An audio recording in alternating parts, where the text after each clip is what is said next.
Well, hi guys. We're going to pick up Wind in the Willows, and it's the further adventures of Toad. If you remember, we left Toad. He just escaped from the dungeon, from the prison. We had that mad ride on the steam engine across the countryside, and he's jumped off the train into the woods. So let's pick up there. Chapter 10, The Further Adventures of Toad. The front door of the hollow tree faced eastward.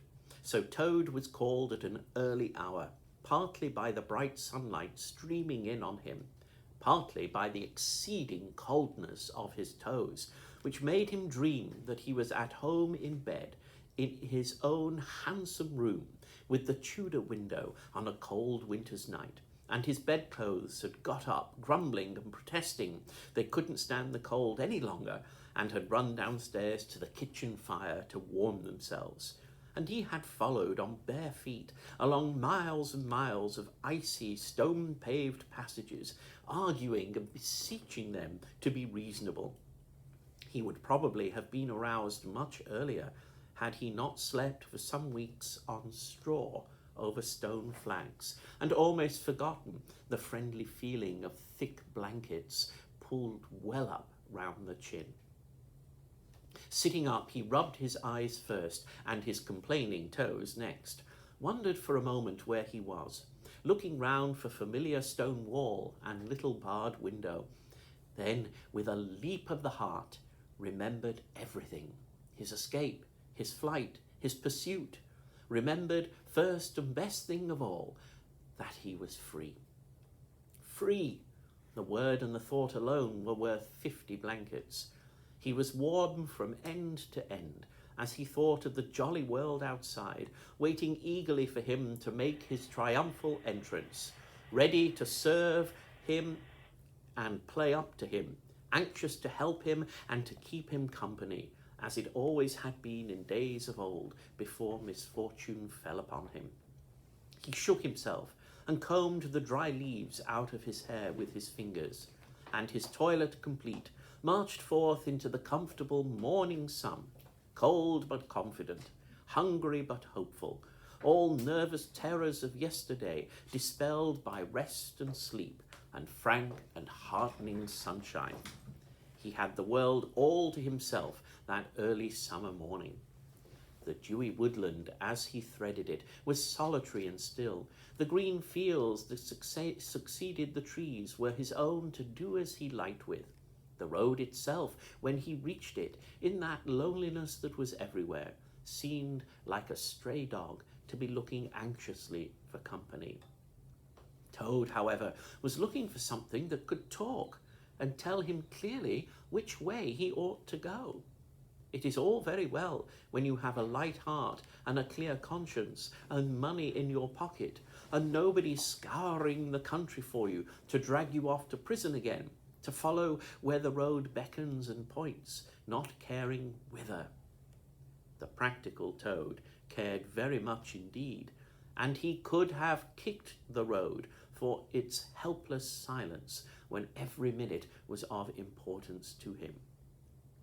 The reserved, rustic road was presently joined by a shy little brother in the shape of a canal, which took its hand and ambled along by its side in perfect confidence, but with the same tongue-tied, uncommunicative attitude towards strangers. Bother them, said Toad to himself, but anyhow, one thing's clear: they must both be coming from somewhere and going to somewhere. You can't get over that, Toad, my boy. So he marched on patiently by the water's edge. Round a bend in the canal came plodding a solitary horse, stooping forward as if in anxious thought. From rope traces attached to his collar stretched a long line, taut but dipping with his stride, the further part of it dripping pearly drops. Toad let the horse pass and stood waiting for what the fates were sending him. With a pleasant swirl of quiet water at its blunt bow, the barge slid up alongside of him, its gaily painted gunwale level with the towing path, its sole occupant, a big, stout woman wearing a linen sunbonnet, one brawny arm laid along the tiller.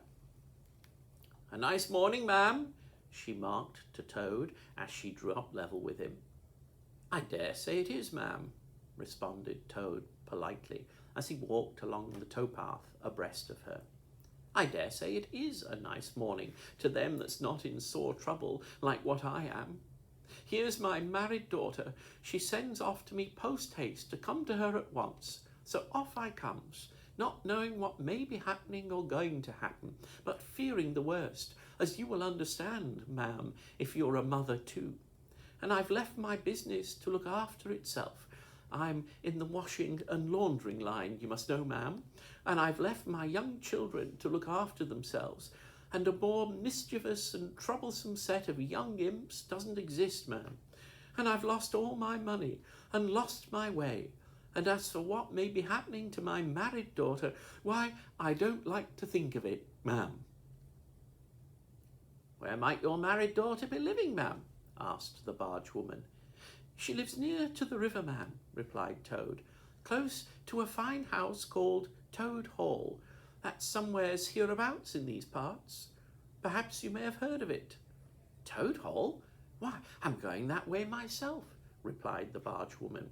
"This canal joins the river some miles further on, a little above Toad Hall, and then it's an easy walk.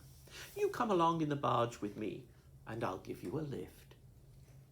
She steered the barge close to the bank, and Toad, with many humble and grateful acknowledgments, stepped lightly on board and sat down with great satisfaction.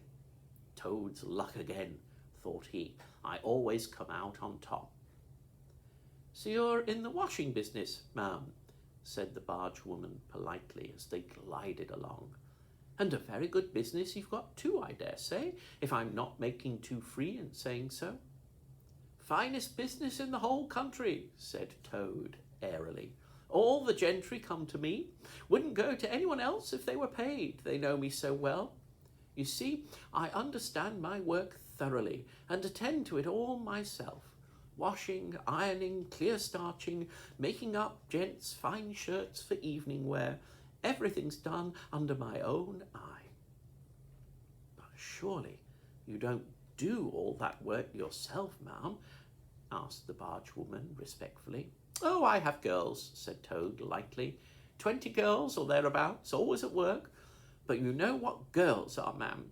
Nasty little hussies, that's what I call them." "So do I too," said the barge woman with great heartiness. "But I dare say you set yours to rights, the idle trollops. Are you very fond of washing?" "I love it," said Toad. "I simply dote on it. Never so happy as when I've got both arms in the wash tub. But then it comes so easy to me. No trouble at all. A real pleasure, I assure you, ma'am." "What a bit of luck meeting you," observed the barge woman thoughtfully. "A regular piece of good fortune for both of us." "Why, what do you mean?" asked Toad nervously. "Well, look at me now," replied the barge woman. "I like washing too, just the same as you do. And for that matter, whether I like it or not, I've got to do all my own, naturally, moving about as I do. Now my husband, he's such a fellow for shirking his work and leaving the barge to me that never a moment do I get for seeing to my own affairs. By rights, he ought to be here now, either steering or attending to the horse, though luckily the horse has sense enough to attend to himself. Instead of which, he's gone off with the dog to see if they can't pick up a rabbit for dinner somewhere. Says he'll catch me up at the next lock. Well, that's as maybe. I don't trust him. Once he gets off with that dog, who's worse than he is. But meantime, how am I to get on with my washing?" "Oh, never mind about the washing," said Toad, not liking the subject. "Try and fix your mind on that rabbit. A nice, fat young rabbit, I'll be bound. Got any onions?" "I can't fix my mind on anything but my washing," said the barge woman. "And I wonder you can be talking of rabbits with such a joyful prospect before you. There's a heap of things of mind that you'll find in a corner of the cabin. If you'll just take one or two of the most necessary sort, I won't venture to describe them to a lady like you, but you'll recognize them at a glance, and put them through the wash tub as we go along. Why, it'll be a pleasure to you, as you rightly say, and a real help to me. You'll find a tub handy, and soap, and a kettle on the stove, and a bucket to haul up water from the canal with. Then I shall know you're enjoying yourself, instead of sitting here idle, looking at the scenery and yawning your head off. Here, you let me steer, said Toad, now thoroughly frightened, and then you can get on with your washing your own way. I might spoil your things, or not do 'em as you like. I'm more used to gentlemen's things myself. It's my special line. Let you steer, replied the bargewoman, laughing. It takes some practice to steer a barge properly. Besides, it's dull work, and I want you to be happy. No, you shall do all the washing as you're so fond of, and I'll stick to the steering that I understand. Don't try and deprive me of the pleasure of giving you a treat. Toad was fairly cornered. He looked for escape this way and that, and saw that he was too far from the bank for a flying leap, and sullenly resigned himself to his fate. If it comes to that, he thought in desperation, I suppose any fool can wash. He fetched tub, soap, and other necessaries from the cabin, selected a few garments at random, tried to recollect what he had seen in casual glances through laundry windows, and set to. A long half-hour passed, and every minute of it saw Toad getting crosser and crosser. Nothing that he could do to the things seemed to please them or do them good. He tried coaxing, he tried slapping, he tried punching. They smiled back at him out of the tub, unconverted, happy in their original sin. Once or twice he looked nervously over his shoulder at the bargewoman, but she appeared to be gazing out in front of her, absorbed in her steering. His back ached badly, and he noticed with dismay that his paws were beginning to get all crinkly. Now, Toad was very proud of his paws. He muttered under his breath words that should never pass the lips of either washerwomen or toads, and lost the soap for the 50th time. A burst of laughter made him straighten himself and look round. The bargewoman was leaning back and laughing unrestrainedly till the tears ran down her cheeks. I've been watching you all the time, she gasped. I thought you must be a humbug all along, from the conceited way you talked. Pretty washerwoman you are. Never washed so much as a dishclout in your life, I'll lay. Toad's temper, which had been simmering viciously for some time, now fairly boiled over, and he lost all control of himself. You common, low, fat bargewoman, he shouted. Don't you dare talk to your betters like that. Washerwoman indeed. I would have you to know that I am a toad, a very well-known, respected, distinguished toad. I may be under a bit of a cloud at present, but I will not be laughed at by a bargewoman. The woman moved nearer to him and peered under his bonnet keenly and closely. Why, so you are, she cried. Well, I never. A horrid, nasty, crawly toad, and in my nice, clean barge too. Now that is a thing I will not have. She relinquished the tiller for a moment. One big, mottled arm shot out and caught Toad by a foreleg, while the other gripped him fast by a hind leg. Then the world turned suddenly upside down. The barge seemed to flit lightly across the sky. The wind whistled in his ears, and Toad found himself flying through the air, revolving rapidly as he went. The water, when he eventually reached it with a loud splash, proved quite cold enough for his taste, though its chill was not sufficient to quell his proud spirit or slake the heat of his furious temper. He rose to the surface spluttering, and when he had wiped the duckweed out of his eyes, the first thing he saw was the fat barge woman looking back at him over the stern of the retreating barge and laughing. And he vowed, as he coughed and choked, to be even with her. He struck out for the shore, but the cotton gown greatly impeded his efforts, and when at length he touched land, he found it hard to climb up the steep bank unassisted. He had to take a minute or two's rest to recover his breath. Then, gathering his wet skirts well over his arms, he started to run after the barge as fast as his legs would carry him, wild with indignation, thirsting for revenge. The barge woman was still laughing when he drew up level with her. "Put yourself through your mangle, washerwoman," she called out, "and iron your face and crimp it, and you'll pass for a quite decent-looking toad." Toad never paused to reply. Solid revenge was what he wanted, not cheap, windy verbal triumphs, though he had a thing or two in his mind that he would have liked to say. He saw what he wanted ahead of him. Running swiftly on, he overtook the horse, unfastened the tow rope, and cast off, jumped lightly on the horse's back, and urged it to a gallop by kicking it vigorously in the sides. He steered for the open country, abandoning the towpath and swinging his steed down a rutty lane. Once he looked back and saw that the barge had run aground on the other side of the canal, and the barge woman was gesticulating wildly and shouting, "Stop, stop, stop!" "I've heard that song before," said Toad, laughing, as he continued to spur his steed onward in its wild career.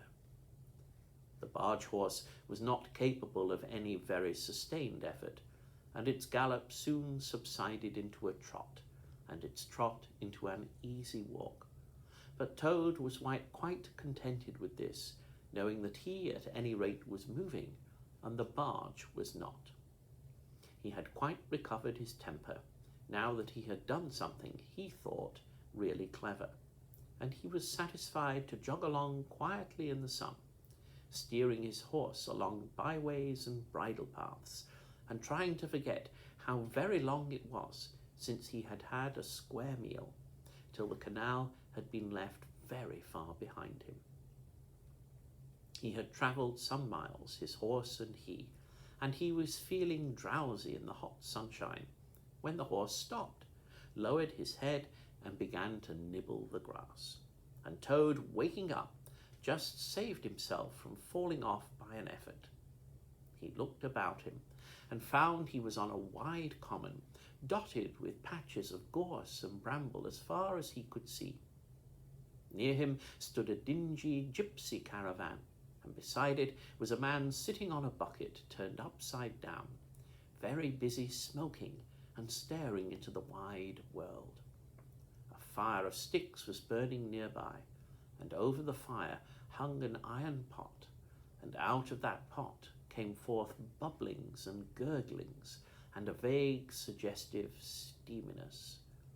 Also smells, warm, rich and varied smells, that twined and twisted and wreathed themselves at last into one complete, voluptuous, perfect smell that seemed like the very soul of nature taking form and appearing to her children, a true goddess, a mother of solace and comfort.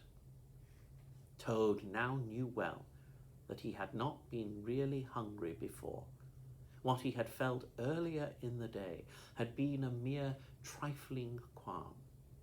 This was the real thing at last, and no mistake. And it would have to be dealt with speedily too, or there would be trouble for somebody or something. He looked the gypsy over carefully, wondering vaguely whether it would be easier to fight him or cajole him. So there he sat and sniffed and sniffed and looked at the gypsy. And the gypsy sat and smoked and looked at him. Presently, the gypsy took his pipe out of his mouth and remarked in a careless way, "Want to sell that there horse of yours?" Toad was completely taken aback. He did not know that gypsies were very fond of horse dealing and never missed an opportunity. And he had not reflected that caravans were always on the move and took a deal of drawing. It had not occurred to him to turn the horse into cash, but the gypsy's suggestion seemed to smooth the way towards the two things he wanted so badly: ready money and a solid breakfast. "What?" he said. "Me sell this beautiful young horse of mine? Oh no, it's out of the question. Who's going to take the washing home to my customers every week? Besides, I'm too fond of him, and he simply dotes on me." "Try and love a donkey," suggested the gypsy. "Some people do." "You don't seem to see," continued Toad, "that this fine horse of mine is a cut above you altogether. He's a blood horse, he is, partly. Not the part you see, of course, another part. And he's been a prize hackney, too, in his time. That was the time before you knew him. But you can still tell it on him at a glance, if you understand anything about horses. No, it's not to be thought of for a moment. All the same, how much might you be disposed to offer me for this beautiful young horse of mine?" The gypsy looked the horse over, and then he looked Toad over with equal care, and looked at the horse again.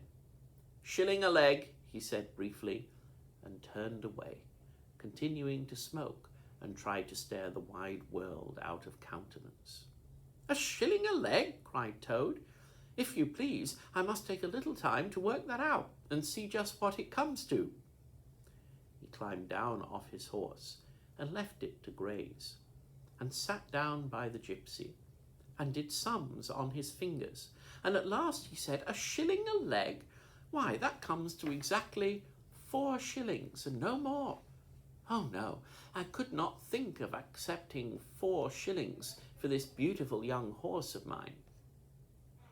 "Well," said the gypsy, "I'll tell you what I will do. I'll make it 5 shillings, and that's 3 and 6pence more than the animal's worth, and that's my last word." Then Toad sat and pondered long and deeply, for he was hungry and quite penniless, and still some way he knew not how far from home, and enemies might be still looking for him. To one in such a situation, 5 shillings may well appear a large sum of money. On the other hand, it did not seem very much to get for a horse. But then again, the horse hadn't cost him anything, so whatever he got was all clear profit. At last he said firmly, "Look here, gypsy, I tell you what we will do, and this is my last word. You shall hand me over 6 shillings and 6pence, cash down, and further, in addition thereto, you shall give me as much breakfast as I can possibly eat, at one sitting, of course, out of that iron pot of yours that keeps sending forth such delicious and exciting smells. In return, I will make over to you my spirited young horse, with all the beautiful harness and trappings that are on him freely thrown in. If that's not good enough for you, say so, and I'll be getting on. I know a man near here who's wanted this horse of mine for years." The gypsy grumbled frightfully and declared if he did a few more deals of that sort he'd be ruined. But in the end, he lugged a dirty canvas bag out of the depths of his trouser pocket and counted out 6 shillings and 6pence into Toad's paw. Then he disappeared into the caravan for an instant, and returned with a large iron plate and a knife, fork, and spoon. He tilted up the pot, and a glorious steam of hot, rich stew gurgled into the plate. It was indeed the most beautiful stew in the world, being made of partridges and pheasants and chickens and hares and rabbits and peahens and guinea fowls and 1 or 2 other things. Toad took the plate on his lap, almost crying, and stuffed and stuffed and stuffed, and kept asking for more, and the gypsy never grudged it him. He thought that he had never eaten so good a breakfast in all his life.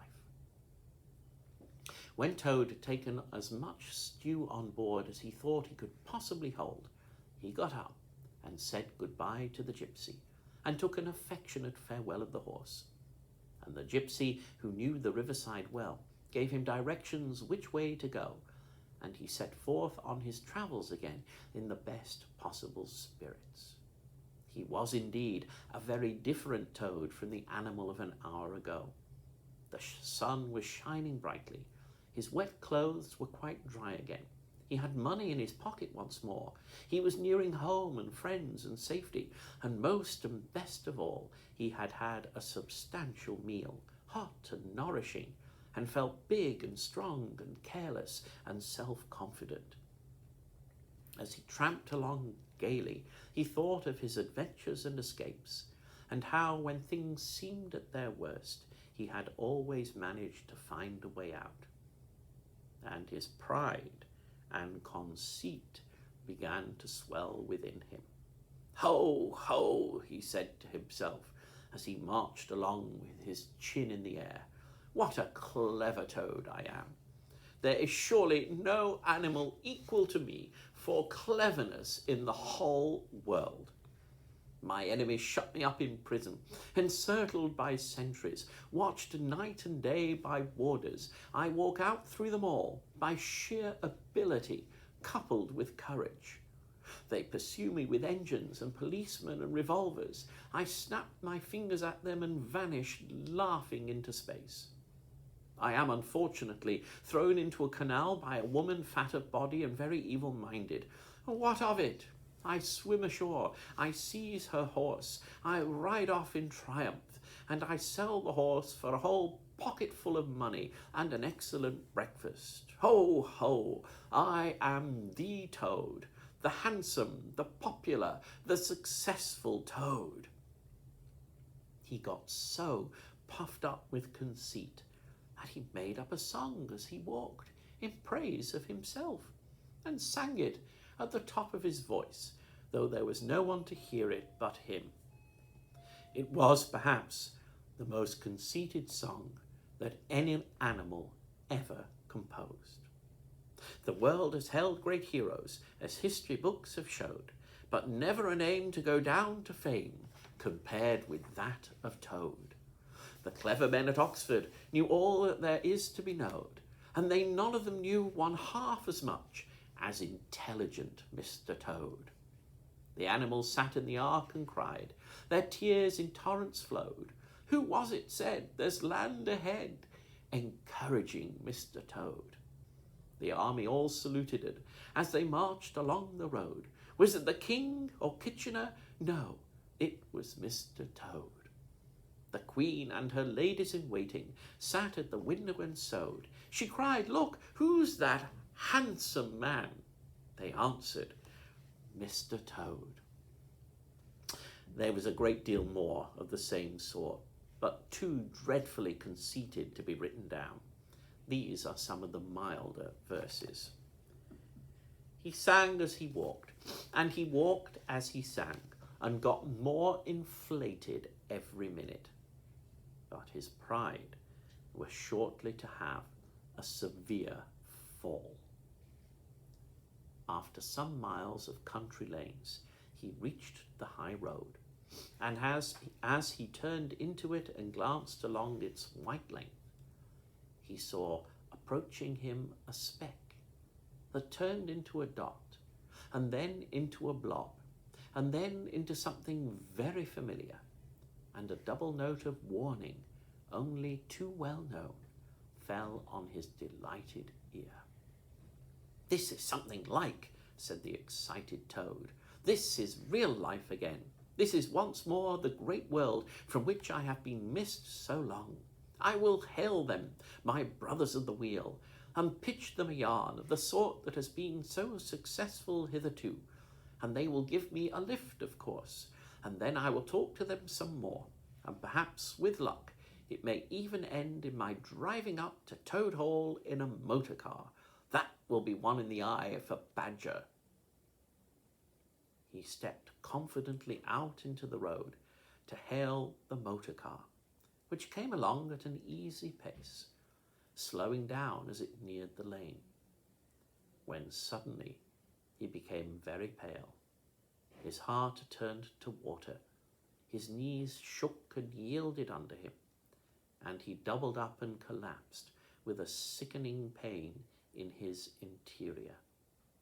And well he might, the unhappy animal, for the approaching car was the very one he had stolen out of the yard of the Red Lion Hotel on that fatal day when all his troubles began.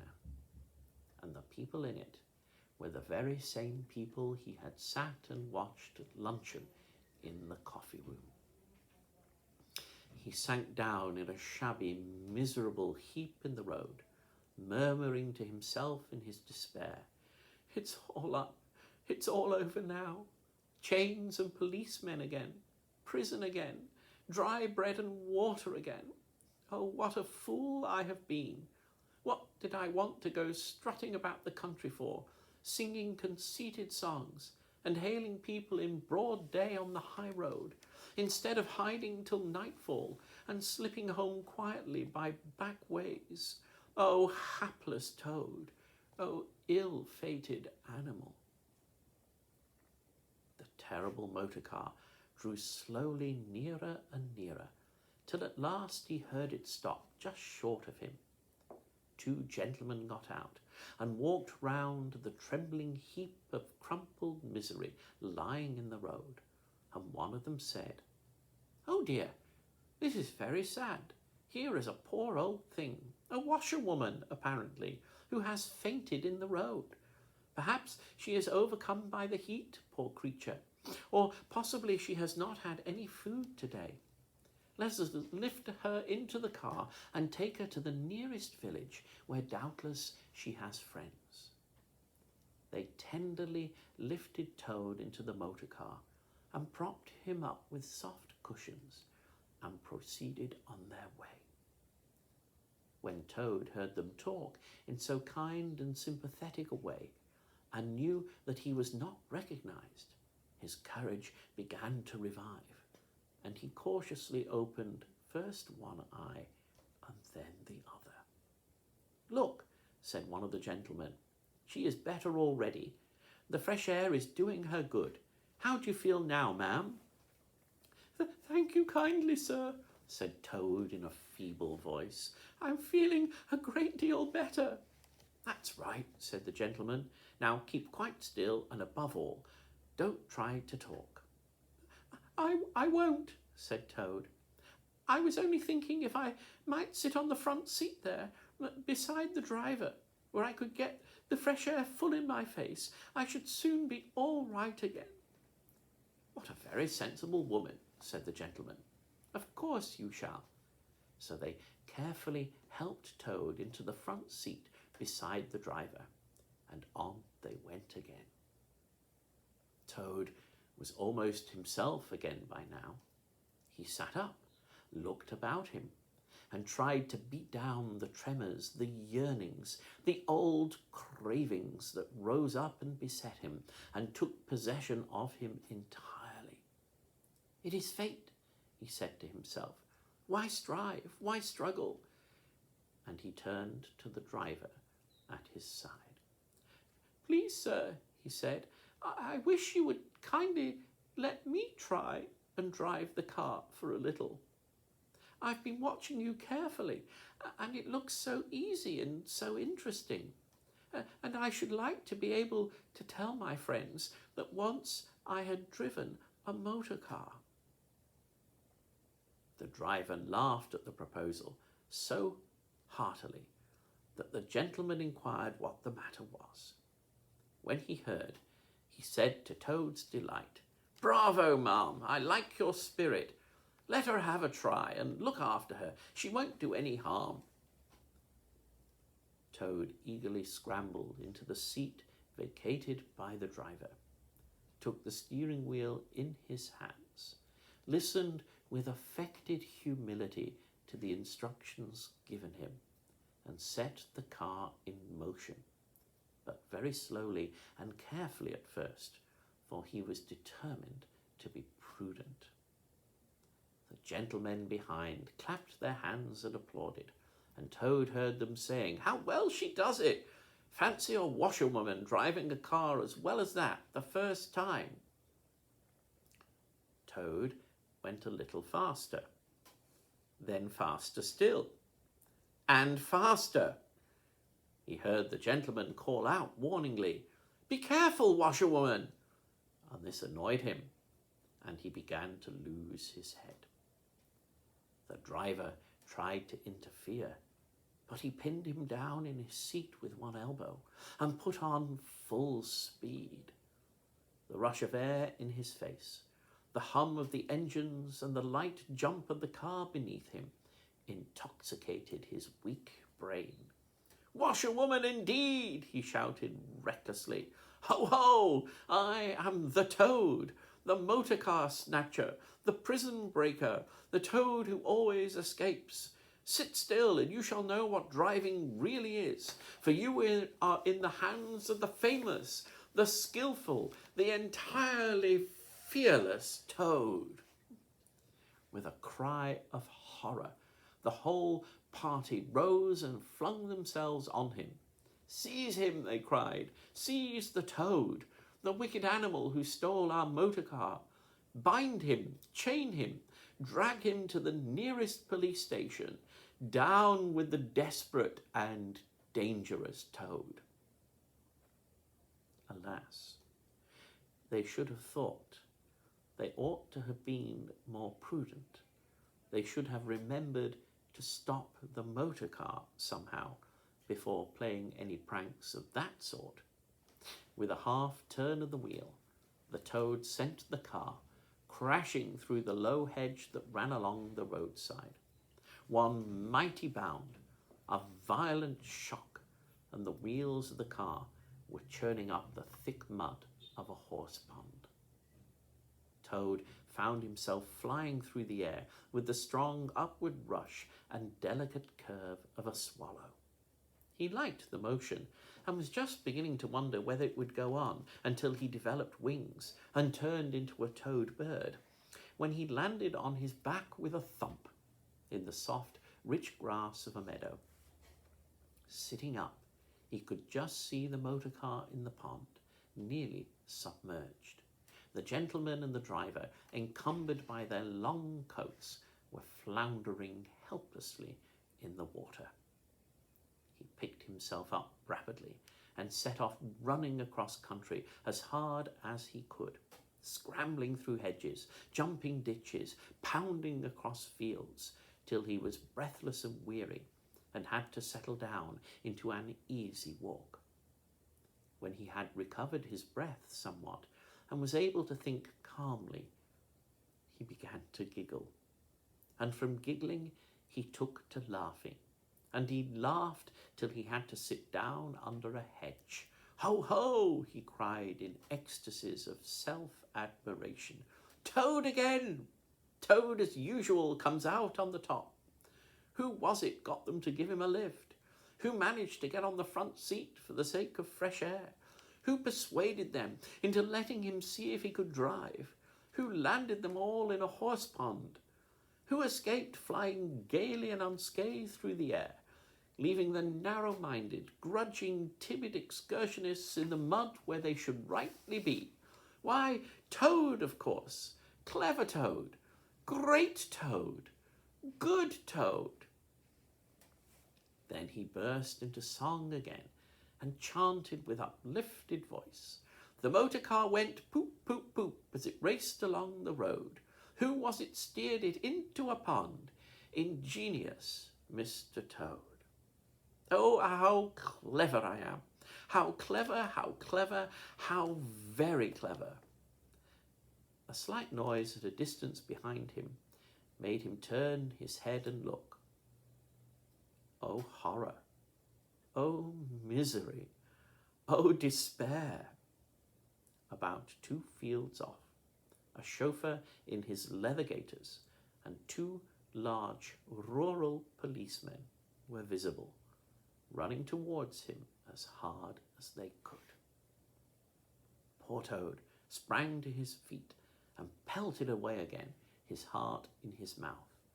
"Oh my," he gasped as he panted along. "What an ass I am! What a conceited and heedless ass! Swaggering again, shouting and singing songs again, sitting still and gassing again. Oh my, oh my, oh my." He glanced back and saw to his dismay that they were gaining on him. On he ran desperately, but kept looking back and saw that they still gained steadily. He did his best, but he was a fat animal, and his legs were short, and still they gained. He could hear them close behind him now. Ceasing to heed where he was going, he struggled on blindly and wildly, looking back over his shoulder at the now triumphant enemy, when suddenly the earth failed under his feet. He grasped the air and splash! He found himself head over ears in deep water, rapid water, water that bore him along with a force that he could not contend with. And he knew that in his blind panic he had run straight into the river. He rose to the surface and tried to grasp the reeds and the rushes that grew along the water's edge close under the bank, but the stream was so strong that it tore them out of his hands. "Oh my," gasped poor Toad, "if ever I steal a motor car again, if ever I sing another conceited song." Then down he went and came up breathless and spluttering. Presently he saw that he was approaching a big dark hole in the bank just above his head, and as the stream bore him past, he reached up with a paw and caught hold of the edge and held on. Then slowly and with difficulty he drew himself up out of the water, till at last he was able to rest his elbows on the edge of the hole. There he remained for some minutes, puffing and panting, for he was quite exhausted. As he sighed and blew and stared before him into the dark hole, some bright, small thing shone and twinkled in its depths, moving towards him. As it approached, a face grew up gradually around it, and it was a familiar face, brown and small, with whiskers, grave and round, with neat ears and silky hair. It was